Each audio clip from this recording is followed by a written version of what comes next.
하나님의 말씀 히브리서 9장 1절부터 14절 읽겠습니다. 첫 언약에도 섬기는 예법과 세상에 속한 성소가 있더라.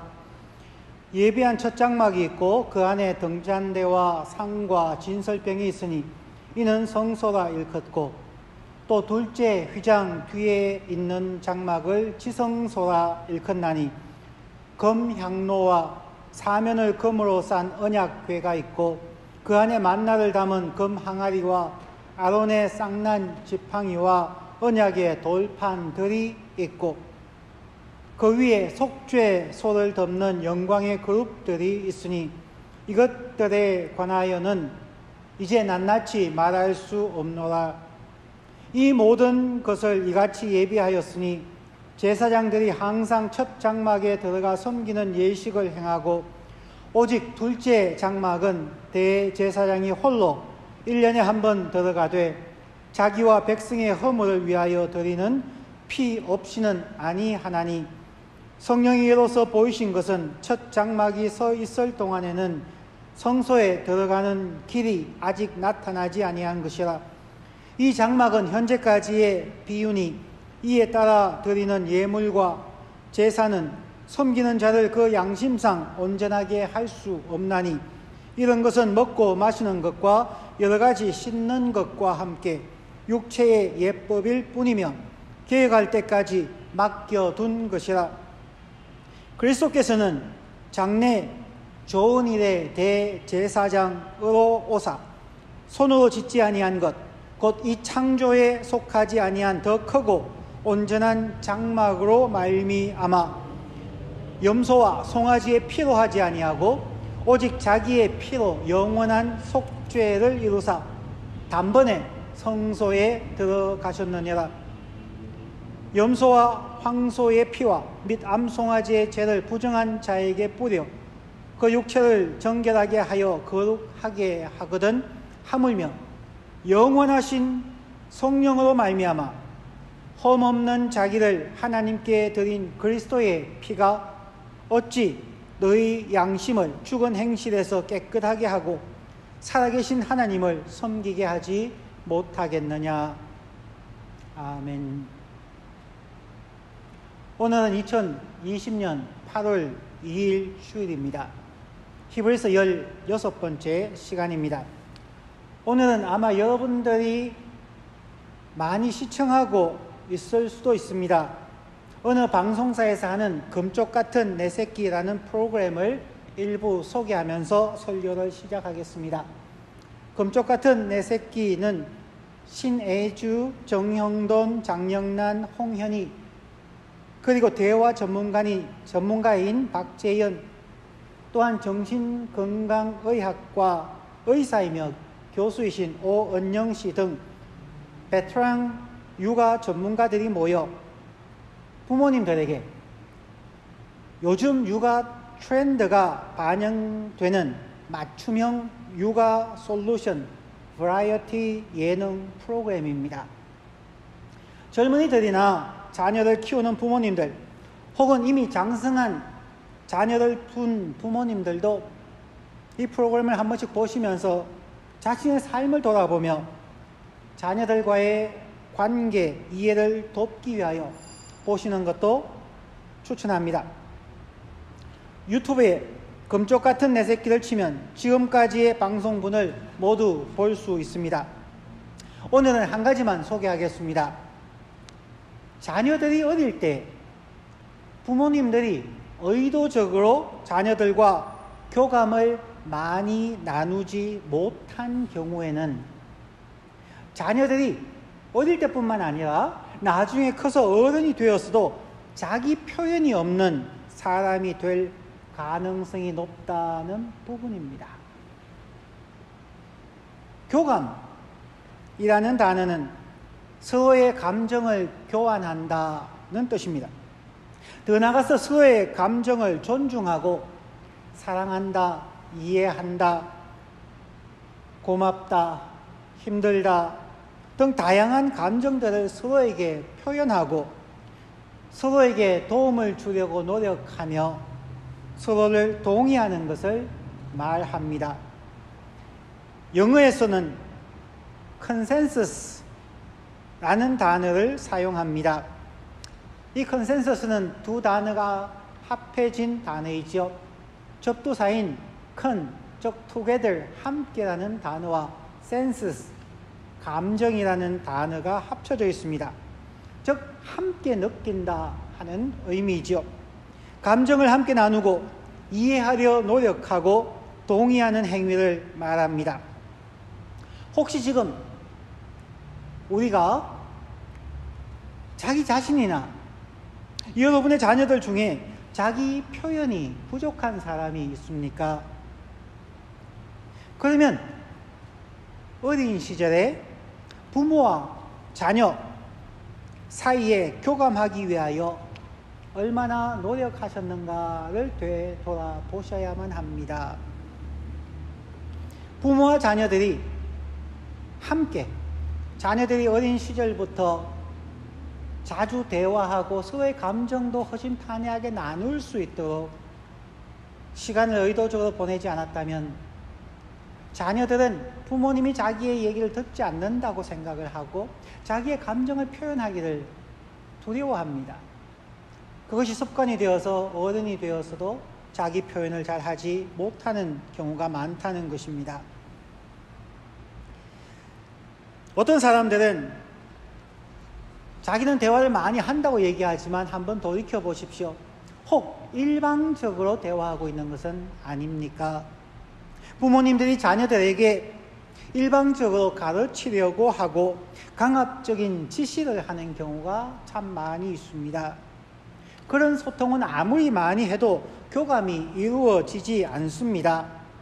가정의 회복은 건강한 대화의 회복이며 더 나아가서 교감할 수 있는 마음 자세의 회복이라 할 수 있습니다. 이제 우리 그리스도인들을 생각해 보겠습니다. 하나님의 자녀인 그리스도인들과 하나님과의 대화는 교감을 이루는 대화입니까? 아니면 일방적으로 하나님이 지시하시고 우리는 순종하는 그러한 관계입니까? 오늘 성경 본문에서 이 부분을 함께 살펴보겠습니다. 첫 번째는 예수님은 우리의 성소입니다. 1절부터 5절을 읽습니다. 이 첫 언약에도 섬기는 예법과 세상에 속한 성소가 있더라. 예비한 첫 장막이 있고 그 안에 등잔대와 상과 진설병이 있으며 이는 성소라 일컫고 또 둘째 휘장 뒤에 있는 장막을 지성소라 일컫나니 금향로와 사면을 금으로 싼 언약궤가 있고 그 안에 만나를 담은 금 항아리와 아론의 쌍난 지팡이와 언약의 돌판들이 있고 그 위에 속죄소를 덮는 영광의 그룹들이 있으니 이것들에 관하여서는 이제 낱낱이 말할 수 없노라. 오늘 성경 본문 히브리서 9장 1절부터 14절에서는 성소란 단어가 가장 많이 반복되고 있습니다. 즉 본문이 강조해서 전달하고 싶은 개념이라는 것이죠.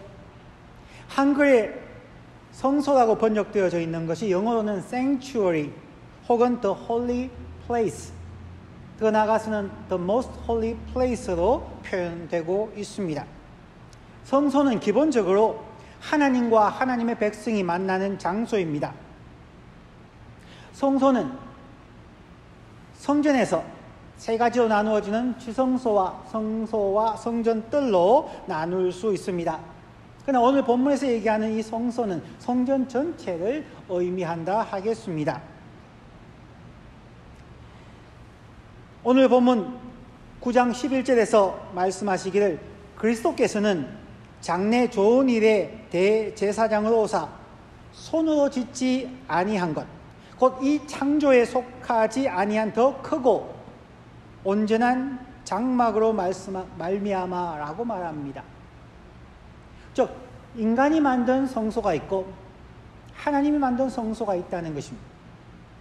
잠시 이전에 해보았던 것을 반복해 보겠습니다. 창세기부터 요한계시록까지 하나님과 하나님이 만나는 장소, 즉 성전 혹은 성소를 9부분으로 나눌 수 있겠습니다. 첫 번째는 에덴 동산으로 하나님께서 아담과 하와를 만나셨습니다.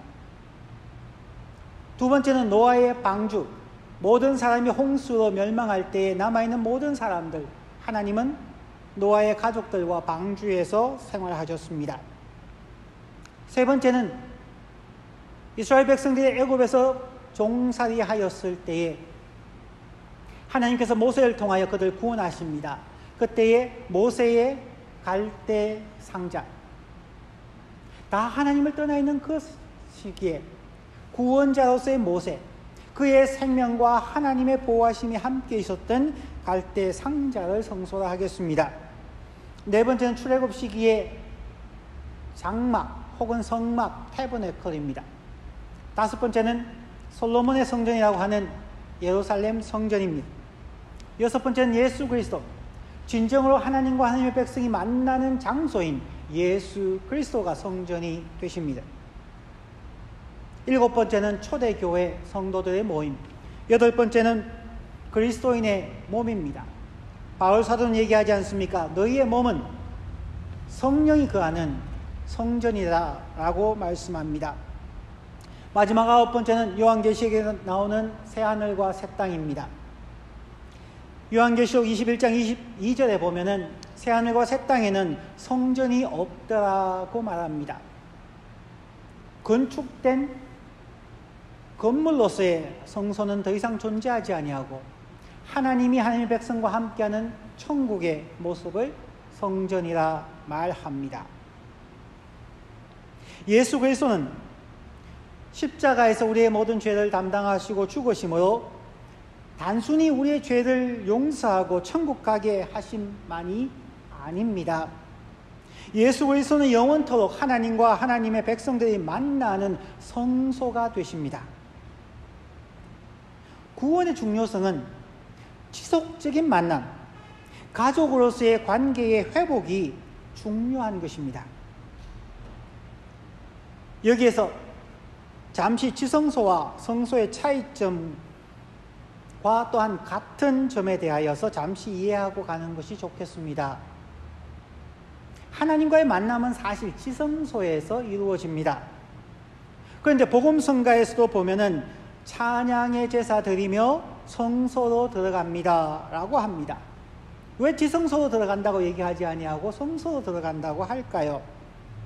물론 음악적으로 박자를 맞추기 위해서일 수도 있지만 지성소는 대제사장이 1년에 한 번, 대속죄일에 한 번 들어가는 장소입니다. 그러나 성소는 제사장들이 매일 하나님 앞에 나아가서 하나님을 예배를 준비하고 봉사하는 장소입니다. 오늘날 우리 모든 그리스도인들은 왕같은 제사장으로서 날마다 하나님과의 만남의 장소로 들어간다는 의미에서 지성소보다는 성소란 개념, 즉 성소가 지성소를 포함하는 하나님의 만남의 장소로 이해하고 있기 때문입니다. 이제 예수 그리스도가 우리의 영원한 성소가 되시는데 하나님의 만남의 장소, 하나님과 하나님의 백성의 만남의 장소인 지성소로서의 성소에 무엇이 있었을까요? 어떻게 구성되어져 있을까요? 하는 것을 살펴보는 것이 오늘 매우 중요한 부분이라 하겠습니다. 오늘 본문의 두 번째는 성소는 교감의 장소라는 것입니다. 4절과 14절 말씀을 다시 읽습니다. 금향로와 사면을 금으로 싼 언약궤가 있고 그 안에 만나를 담은 금 항아리와 아론의 쌍난 지팡이와 언약의 돌판들이 있고 14절 하물며 영원하신 성령으로 말미암아 흠없는 자기를 하나님께 드린 그리스도의 피가 어찌 너희 양심을 죽은 행실에서 깨끗하게 하고 살아계신 하나님을 섬기게 하지 못하겠느냐. 구약에서 하나님을 만날 수 있는 사람은 오직 대제사장 한 사람뿐이었습니다. 그것도 1년에 한 번 대속죄일이었습니다. 하나님과 대제사장이 만나는, 오늘날로서는 하나님과 모든 그리스도인들이 만나는 장소에는 무엇이 있었을까요? 매우 중요한 상징적 물건들이 있었을 것입니다. 오늘 히브리서 본문 9장을 읽으시면서 조금 당황하지 않으셨나요? 저도 처음 읽으면서 당황해서 여러 가지를 찾아보았습니다. 오늘 본문에 보면 3절과 4절에 보면은 지성소에는 두 가지가 있다고 이야기합니다. 첫 번째는 금향로, 두 번째는 언약궤가 있다고 말합니다. 원래 금향로는 성소에 있는 것입니다. 그런데 왜 히브리서 기자는 지성소에 금향로와 언약궤가 있다고 쓰고 있을까요? 분명히 히브리서 저자가 하고자 하는 강조점이 있기 때문일 것입니다.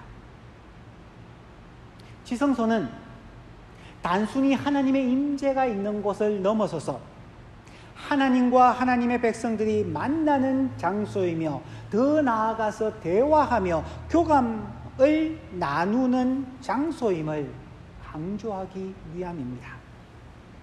두 가지 중에 먼저 언약궤부터 살펴보겠습니다. 언약궤에는 만나를 담은 금 항아리가 있습니다. 하나님께서 출애굽 백성들의 배고픔을 아시고 그들이 먹을 것이 없다고 마실 것이 없다고 원망하며 모세와 아론을 돌로 쳐 죽이려고 하는 그 순간에 하나님은 만나와 메추라기를 그들에게 주셨습니다. 또한 반석에서 물이 솟아나게 하셔서 마실 것을 주셨습니다. 필요를 채우시는, 공급하시는 하나님을 상징하는 것이 만나입니다. 아론의 쌍난 지팡이는 하나님께서 세상의 최고 권력이었던 당시 애굽의 바로의 권세를 무너뜨린 하나님의 보호의 능력을 상징합니다. 아론의 쌍난 지팡이가 뱀으로 변하여서 바로의 술사대 뱀을 삼키고 또한 하나님의 능력을 보여주기 위해서 12지파의 지팡이를 두었을 때에 오직 아론의 지팡이에만 싹이 났습니다. 생명이고 보호이며 능력을 상징하는 물건입니다. 그리고 십계명의 돌판들은 하나님께서 하나님의 사람들에게 전하는 하나님의 마음이요 하나님의 뜻이었습니다. 즉 언약궤 안에는 하나님께서 하나님의 백성들을 돌보시고 공급하시는 만나와 그들을 보호하시는 능력의 상징인 지팡이와 하나님의 뜻과 마음을 전달하는 돌판들이 포함되어 있습니다. 즉 언약궤는 하나님의 백성을 향한 하나님의 약속, 언약이며 하나님의 대화입니다. 반면에 또 하나의 물품이 있었는데 그것은 금향로입니다. 왜 원래 금향로가 성소에 있는데 지성소에 있다고 말하고 있을까요? 지성소는 제사장들이 머무는 곳입니다. 제사장들이 하는 행위 중에 하나, 가장 중요한 부분을 지성소로 옮겨두면서 지성소의 의미를 더 강화하고 있다는 것입니다. 금향로가 무슨 뜻일까요? 요한계시록에서 두 구절을 읽어드리겠습니다. 첫 번째는 요한계시록 5장 8절입니다. 그 두루마리를 취하심에 내 생물과 24장로들이 그 어린 양 앞에 엎드려 각각 금은고와 향이 가득한 금 대접을 가졌으니 이 향은 성도의 기도들이라. 향은 성도들의 기도들이라 말합니다. 두 번째로 요한계시록 8장 3절과 4절 말씀입니다. 또 다른 천사가 와서 제단 곁에 서서 금향로를 가지고 많은 향을 받았으니 이는 모든 성도의 기도와 합하여 보좌 앞 금제단에 드리고자 함이라. 향연이 성도의 기도와 함께 천사의 손으로부터 하나님 앞으로 올라가는지라. 즉 금향로는 모든 성도의 기도를 담는 그릇이며, 동시에 그 향은 모든 성도의 기도와 함께 하나님께 올라가는 대화입니다. 히브리서 기자가 9장에서 지성소 안에 금향로와 언약궤가 있다는 것을 강조함을 통하여서 하나님께서 하나님의 백성에게 하시는 돌보심과 보호의 능력과 마음과 뜻을 전하여 주는 하나님의 대화인 언약궤와 함께 성도들의 기도이며 성도들의 대화인 금향로가 지성소 안에 함께 있음을 통하여 성소는 하나님과 하나님 백성이 만나는 장소일 뿐만 아니라 서로 대화하며 서로 교감하는 장소라는 뜻입니다.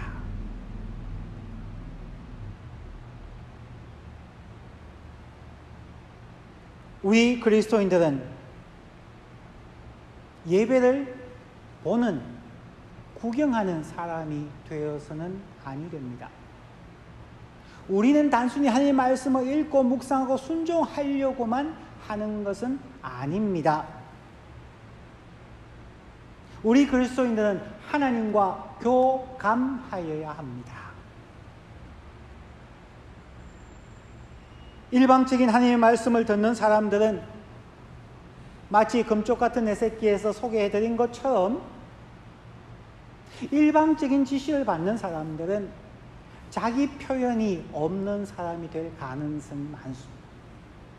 예배에 오래 참석하고 교회에 오래 다녔음에도 불구하고 자기 표현이 없는 그리스도인들, 신앙생활에 매우 근조한 사람들이 될 수 있다는 것을 기억해야 합니다.